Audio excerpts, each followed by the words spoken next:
All right, and turning now to a big win for constitutional rights. Today, the Supreme Court has temporarily blocked the state of New York from setting church attendance limits.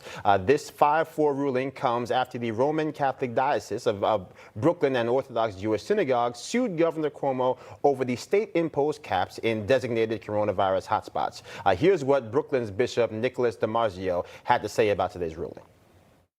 I'm so gratified the decision has come today because our country was founded on the principle of religious freedom. That's why it's in the First Amendment of the Constitution that the government should do nothing to support religion or anything to hinder. Had a point about that, Sid. I do, Joe. Actually, Andrew Cuomo's already responded to this and said, by the way, this stuff is not in the hot spots. It doesn't really matter anyway. So he's downplaying what obviously is a big win for the folks who need this to happen. Absolutely. Well, joining the conversation right now to talk all about this is Rabbi Simon Jacobson. He's the Dean of the Meaningful Life Center.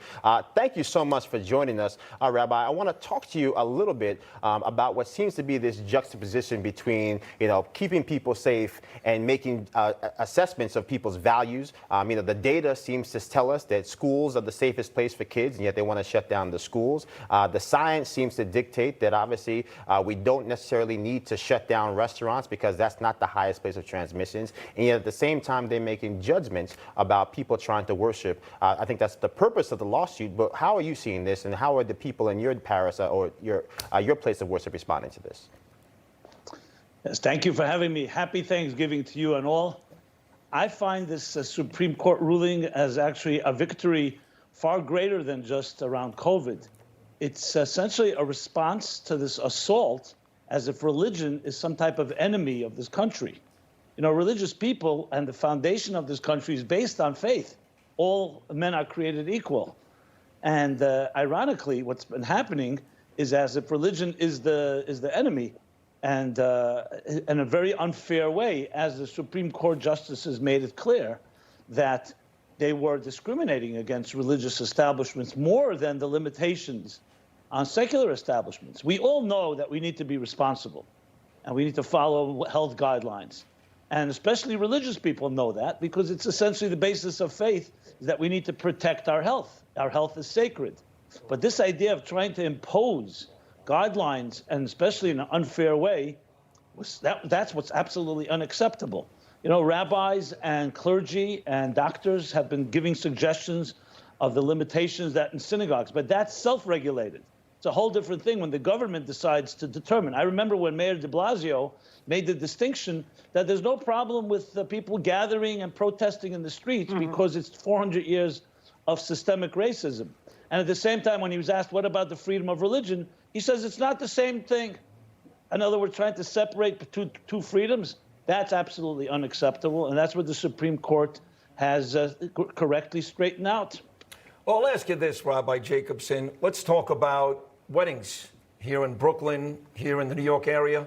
There was a Hasidic wedding with 7,000 people last week. Andrew Cuomo was very, very upset. Like you said, they don't get upset when people celebrate a Joe Biden win or when BLM has 5,000 people protesting. But they seem to get very upset with the Jews. Are you ready right now, Rabbi, to call Andrew Cuomo and or Bill de Blasio anti-Semites? I think that I don't like to label anybody, but it's definitely an anti-Semitic statement when you target Jews, or for that matter, any religious group, and you don't target others equally. So there's no question it's an anti-Semitic type of attitude, for sure. Rabbi, I think your point earlier was absolutely spot on about part and parceling the First Amendment. Since when does the government get to choose which portions of that amendment, whether it be freedom of speech or freedom to protest or freedom of religion, when do they get to decide which parts are actually put into action? So I really appreciate you saying that. In fact, even to take it a step further, I can go to my grocery store, which, by the way, I needed to do for Thanksgiving, like many, many, many other people. In fact, there were probably about, I don't even want to say how many hundreds of people inside the grocery store. I even started to feel a little bit uncomfortable and claustrophobic. But I can't go to church. So tell me how you feel about that and what it really does on a larger scale for people who see worship as an absolute necessity. Absolutely. Look, I personally, I'll share with you, I myself have self-regulated, and I don't go to synagogue as much as I did in the past. I rarely go, actually, because I believe that one has to be careful. I think it's important to remember this. Religious people are not reckless.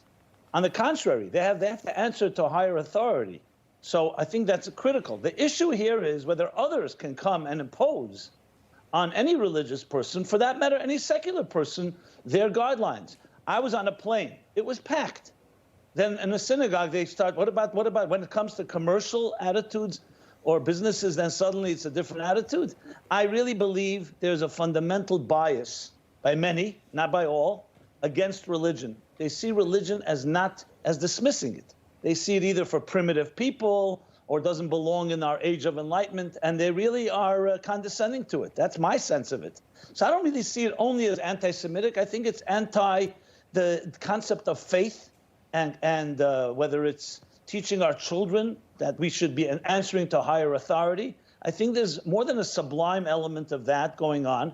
And that's why I believe the Supreme Court is a historic move, because hopefully this can correct the path and approach that, yes, we have freedom of religion in this country, but not freedom from religion. People want to have faith. They have to be able to be completely treated equally, and discrimination of that sort is simply it's not just anti-religious, it's anti-United States, it's anti-American. Anti-American. Rabbi Jacobson, we sure do appreciate you here today. Your words are true to form, and I think you're absolutely right. We will continue to follow this story. It is historic. There's no doubt about that. Thank you again, Rabbi. I appreciate you very much.